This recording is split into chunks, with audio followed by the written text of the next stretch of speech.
Donc, c'est parti pour le dernier droit de la journée. Nous en sommes rendus à notre quatrième communication.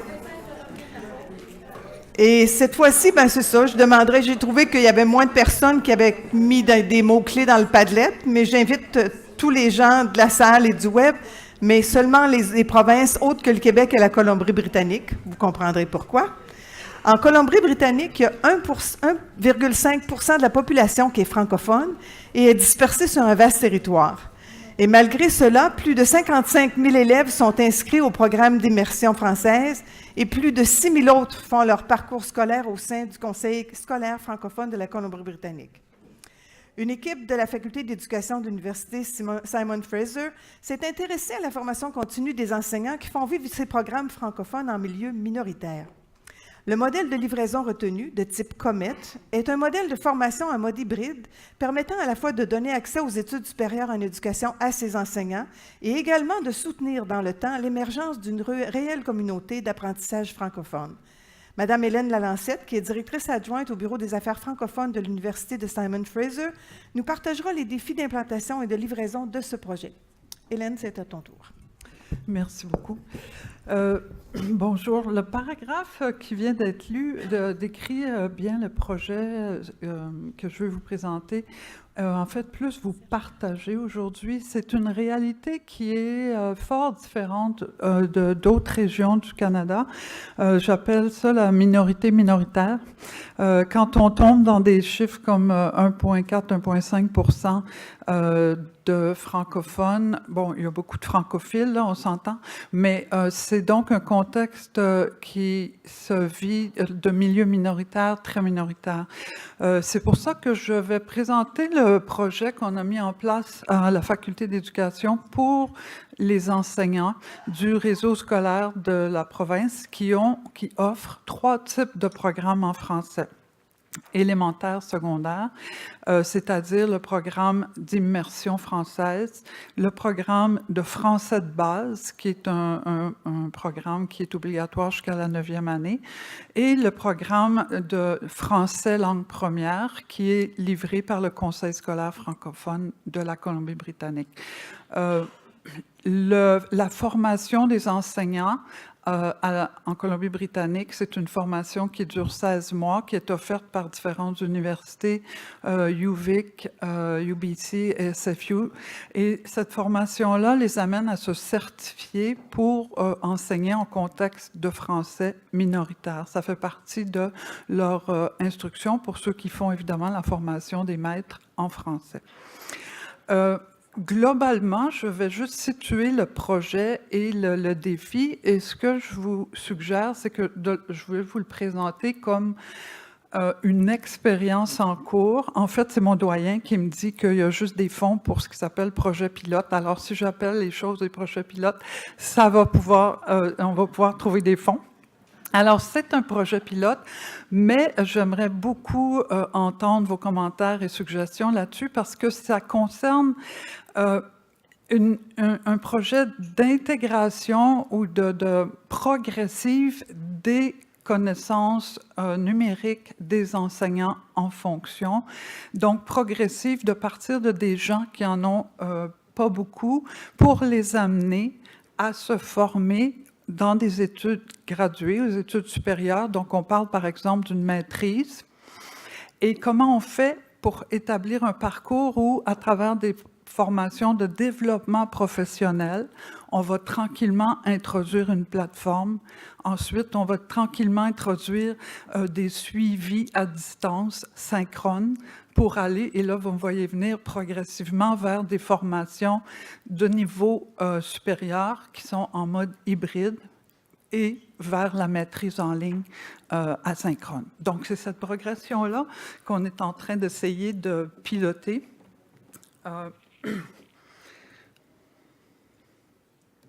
Et voilà, ça fonctionne. Donc, je reviens sur le contexte parce que c'est ce qui est déterminant. c'est 1,4. On a parlé d'1,5 tantôt. Là, ça dépend du niveau d'optimisme. Le chiffre varie de jour en jour. Mais la francophonie en Colombie-Britannique se porte très bien. On a d'ailleurs eu l'occasion d'accueillir Mélanie Joly avec toute la manne de soutien pour l'éducation en français en milieu minoritaire la semaine dernière. Donc, les projets pilotes, on va pouvoir en faire. Celui-ci attire assez d'attention pour que je vous l'amène et qu'on en discute ensemble. Donc, 1,4 %, c'est 65 000 personnes. Au niveau des gens qui se déclarent bilingues, c'est nos francophiles, donc 300 000 personnes. Le défi de la formation des maîtres, c'est le suivant. Comme vous pouvez voir, les gens sont dispersés partout dans la province. Donc, le programme de français immersion ou langue première est aussi dispersé partout. Alors, si on veut rejoindre ces gens-là, c'est évident qu'on pense à quoi? Bien, la formation à distance. Sauf qu'on s'aperçoit que de précipiter les gens sans qu'ils aient le bon niveau de compétences en technologie, c'est pas tellement une approche gagnante. Donc, comment répondre à cette grande diversité géographique? C'est dans cette optique-là que le projet s'inscrit. Maintenant, je remets mon titre là, juste pour vous présenter également le Bureau des affaires francophones et francophiles de l'Université Simon Fraser parce que ça détermine également comment ce projet se déroule. C'est un projet qui est mené par le Bureau des affaires francophones au sein d'une université anglophone. Alors là, on ajoute des couches là, de complexité. Le Bureau des affaires francophones reçoit l'argent de Patrimoine canadien pour les initiatives de post-secondaire en français en Colombie-Britannique. Et donc, on a 2 volets. Est-ce que j'ai un petit souris ou quelque chose? Oui. On a 2 facultés avec lesquelles on collabore. Alors moi, je suis avec la faculté d'éducation et on a aussi tout un volet de cours en français avec la faculté d'arts et sciences sociales. On va se concentrer donc ici sur la formation des maîtres. L'organigramme est là pour situer aussi le fait que dans le cas où le Bureau des affaires francophones fait une étude de projet, j'utilise beaucoup le « on », là, mais on est une petite équipe, mais ça paraît plus gros quand on dit « on ». Disons que quand l'initiative part du Bureau des affaires francophones et après avoir identifié un besoin chez les enseignants et un besoin de formation à distance dû à la répartition géographique, non seulement ce projet-là doit cheminer au niveau du Bureau des affaires francophones, donc mobilisation des fonds, doit monter au bureau du doyen de la faculté. Et comme vous vous imaginez, il y a tout un autre niveau. C'est une université comme toutes les autres universités, là, donc il y a énormément de démarches à faire dans l'administration universitaire pour arriver à mettre en place un projet pilote. C'est pour ça que je vous dis que ce projet pilote a attiré beaucoup d'attention. Juste le fait d'avoir été mis en action démontre en soi que ça répond à un besoin, parce que sinon, ça se serait perdu dans les dédales de tous ces niveaux à travers lesquels il faut passer. Donc, c'est ce que je vous disais, je vais vous présenter le parcours progressif vers des études supérieures en mode asynchrone pour des gens qui partiraient de zéro en termes de connaissances de technologie éducative. On va aussi voir comment on démarre ce parcours-là avec une formation qui est non créditée en mode hybride. Également un modèle Comet pour s'insérer dans la vie des gens quand ils retournent après la formation, comment ce modèle-là, Comet, permet de faire un début d'intégration des technologies dans la pratique professionnelle. Et je vais partager avec vous là, les défis inhérents à la première boucle qu'on a fait de livraison de ce modèle-là. Alors, de quoi ça a l'air un parcours progressif vers les études supérieures asynchrones, donc à distance? Eh bien, on a créé une première étape qui est la formation non créditée. Alors, si on est un enseignant en milieu minoritaire, en français, il y a un sentiment d'isolement. Là, vous avez vu la carte, c'est assez... c'est démontré dans tous les sondages que ce sentiment d'isolement-là est le principal défi. Quand on sait qu'on a un manque criant d'enseignants et qu'on a identifié un paramètre, bien, on saute dessus pour pouvoir essayer de résoudre cette difficulté-là.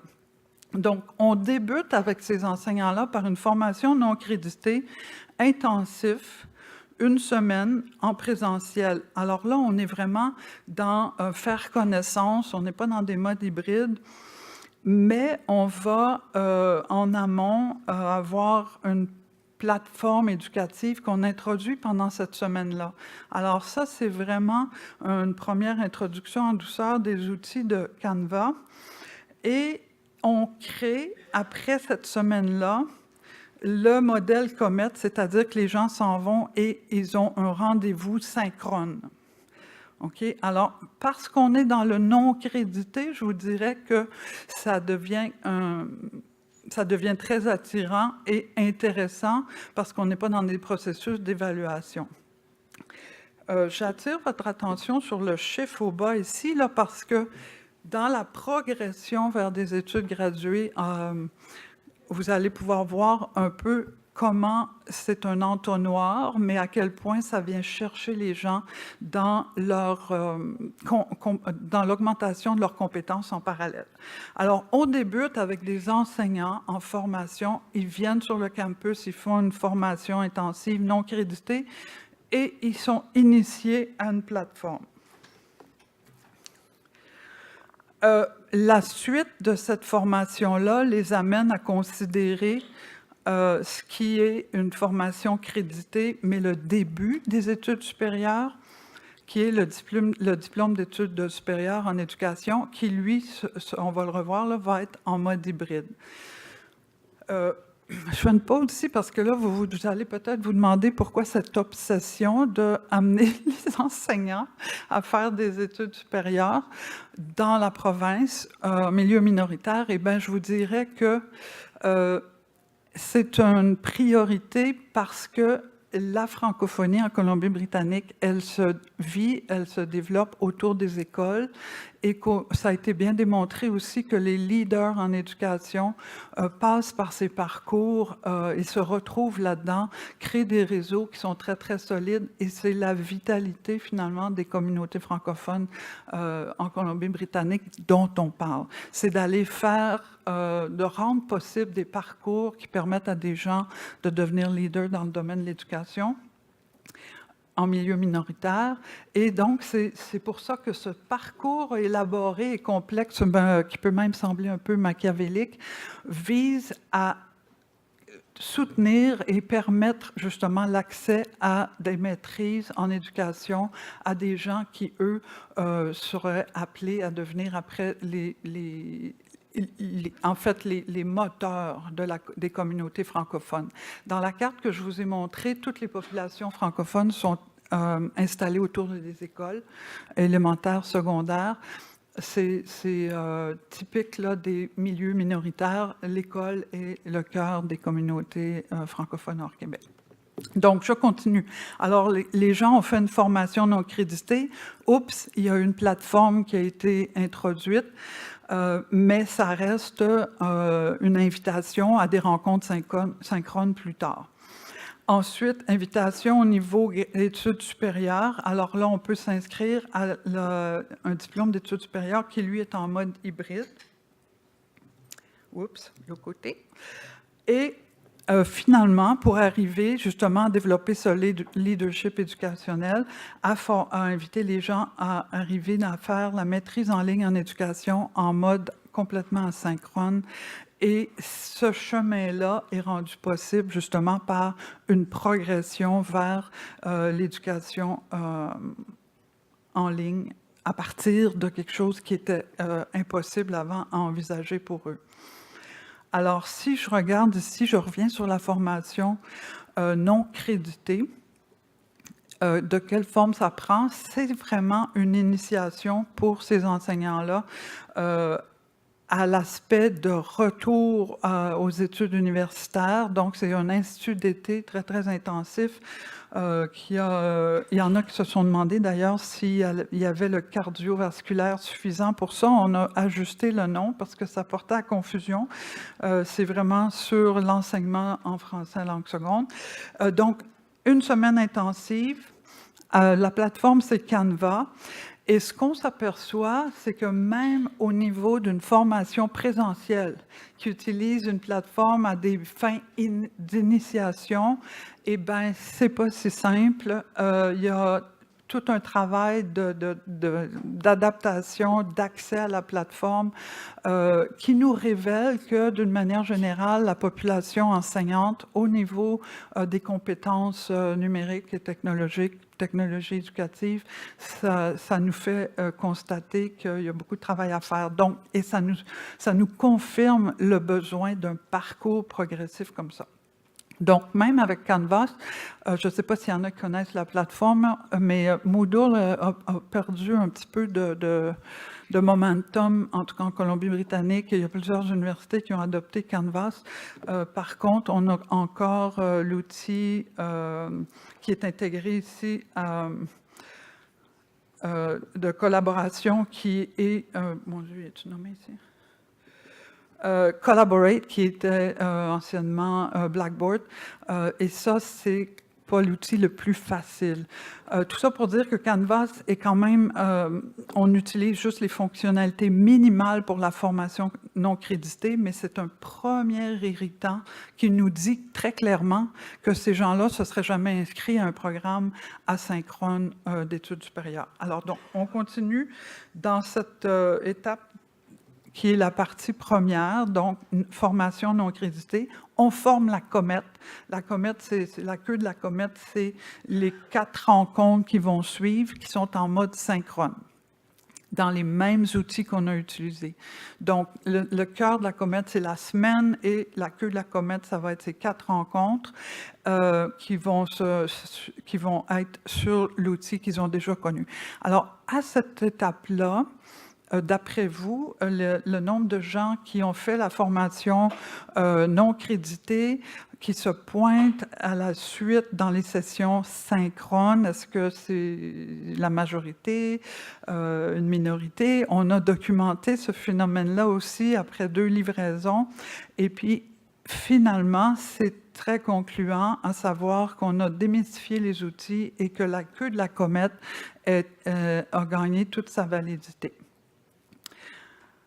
Alors, ici, bon, c'est ce que je vous disais, la queue de la comète en synchrone. C'est ce qui assure le succès du passage vers le mode synchrone. Il y a beaucoup de facteurs impondérables qui demeurent, par contre, comme vous vous doutez. C'est évidemment la motivation de créer ce noyau d'interaction professionnelle, de réseautage, et de continuer sa formation dans le temps pour passer aux études supérieures. Alors là-dessus, on continue de livrer ces formations-là à chaque été et à accumuler des données pour voir qu'est-ce qui sont les principaux facteurs là, sur lesquels on a plus ou moins de contrôle.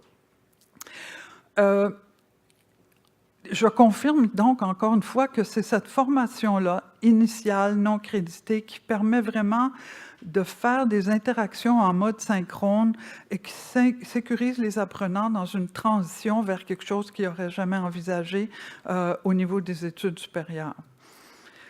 Maintenant, au niveau des défis principaux sur lesquels on réfléchit, là, c'est que cette formation, qui est le premier pas pour un enseignant pour passer aux études supérieures en ligne dans une région avec une si grande disparité géographique, répartition géographique, c'est la difficulté de toujours avoir la formation pertinente à ce qui est la préoccupation et pédagogique pour ces enseignants-là. Il faut vraiment que la formation initiale soit un hameçon super important, parce que si le but, c'est de donner des ailes vers la formation supérieure en français, c'est bien évident que ce sont des préoccupations du terrain qui nous arrivent à la faculté d'éducation et pour lesquelles on met de l'avant des formations non créditées sur mesure, mais toujours dans le but d'amener les gens à développer une expertise dans le leadership éducationnel. L'autre chose, c'est de développer également les compétences des participants de manière intégrée à la formation non créditée. Et ça, il y a eu beaucoup de choses vraiment intéressantes depuis ce matin à ce niveau-là. En fait, c'est qu'on livre une formation, mais en même temps, on forme les gens aux outils du numérique. Alors ça, c'est vraiment un enjeu qui est un défi pour nos formateurs. Eux vont être, par exemple, emballés par la littératie jeunesse et donnent un institut d'1 semaine là-dessus. Oui, ils ont la plateforme Canva, oui, il va y avoir une queue de comète, mais ils doivent trouver une manière d'intégrer une formation qui est carrément technologique, technopédagogique, à ce qui est un contenu tout autre, qui est un contenu de développement professionnel en éducation.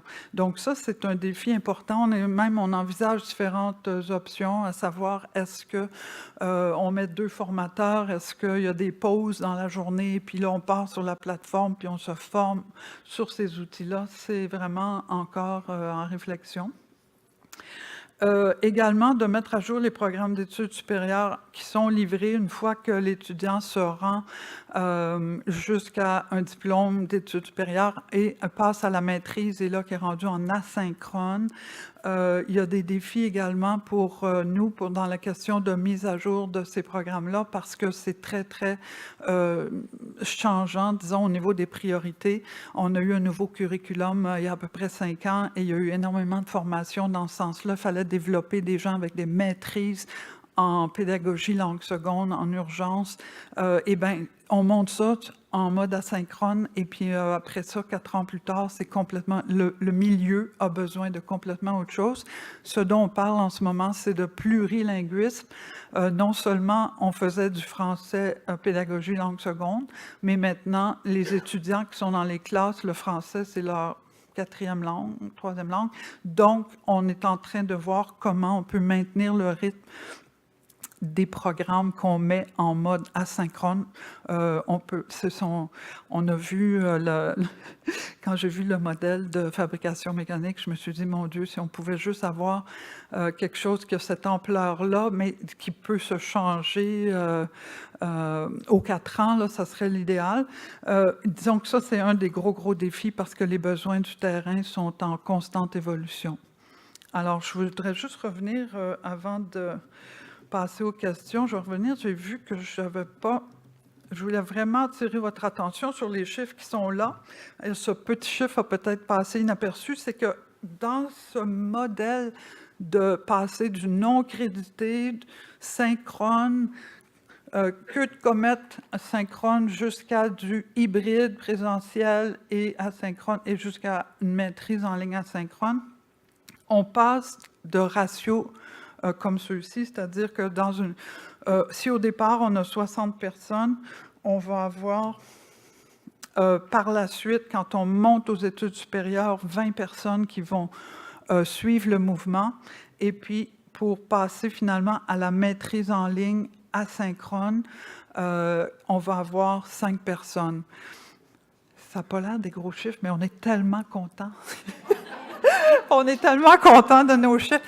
Parce que 5 leaders en éducation en Colombie-Britannique qui se sont formés et qui sont partout dans la province, sur l'île de Vancouver, à la frontière de l'Alberta, c'est vraiment ce qui nous a confirmé que c'est un parcours qui avait beaucoup de potentiel et qu'on allait essayer de maintenir. Par contre, comme je vous disais, les défis sont dans le renouvellement des contenus et les coûts de ces programmes-là. Et voilà, c'est notre modèle qui vise vraiment à donner des ailes dans le sens qu'un enseignant qui est loin a la possibilité de devenir un leader en éducation, même s'il n'habite pas dans la région du Grand Vancouver. Dans ce sens-là, donner des ailes, c'est vraiment développer ce leadership-là, mais on s'est aperçu qu'on ne pouvait pas le faire sans, en parallèle, développer les compétences technopédagogiques des enseignants sur le terrain. Je vais juste finir. Alors, oups. Avant qu'il y ait un problème technique, je vais passer aux questions. Et voilà.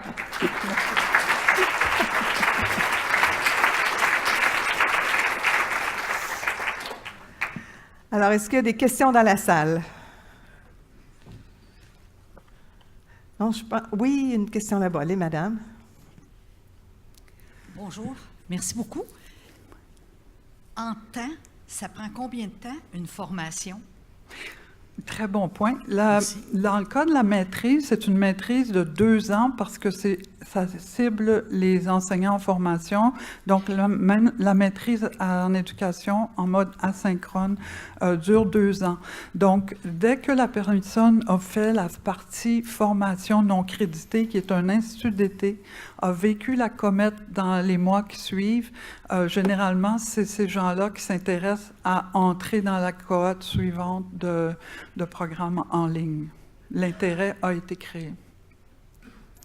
Si, Denis, est-ce qu'on n'a pas de questions sur le web? J'ai l'impression que les gens qui sont en Europe ou en Afrique, leur heure de dodo est arrivée.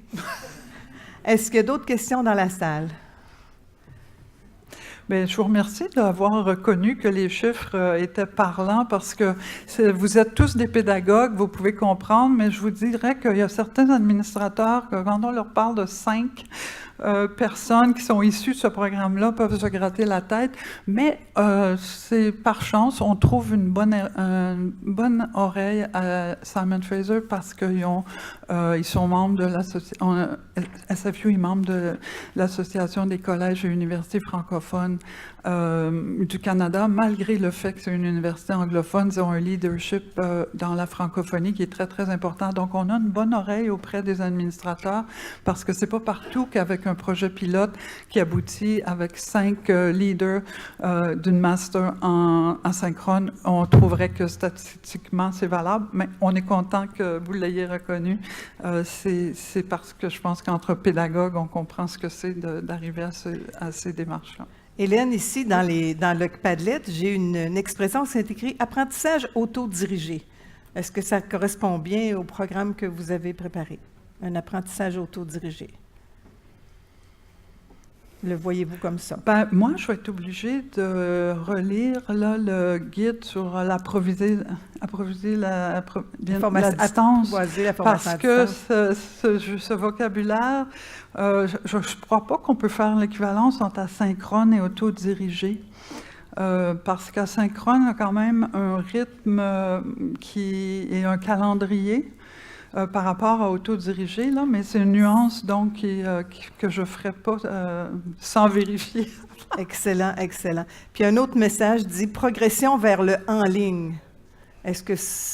Définitivement, c'est dédramatiser la formation asynchrone, mais d'une manière très, très progressive pour amener les enseignants à maîtriser les plateformes avant de s'inscrire. Excellent. Donc, merci beaucoup. Merci. Bravo pour la belle présentation.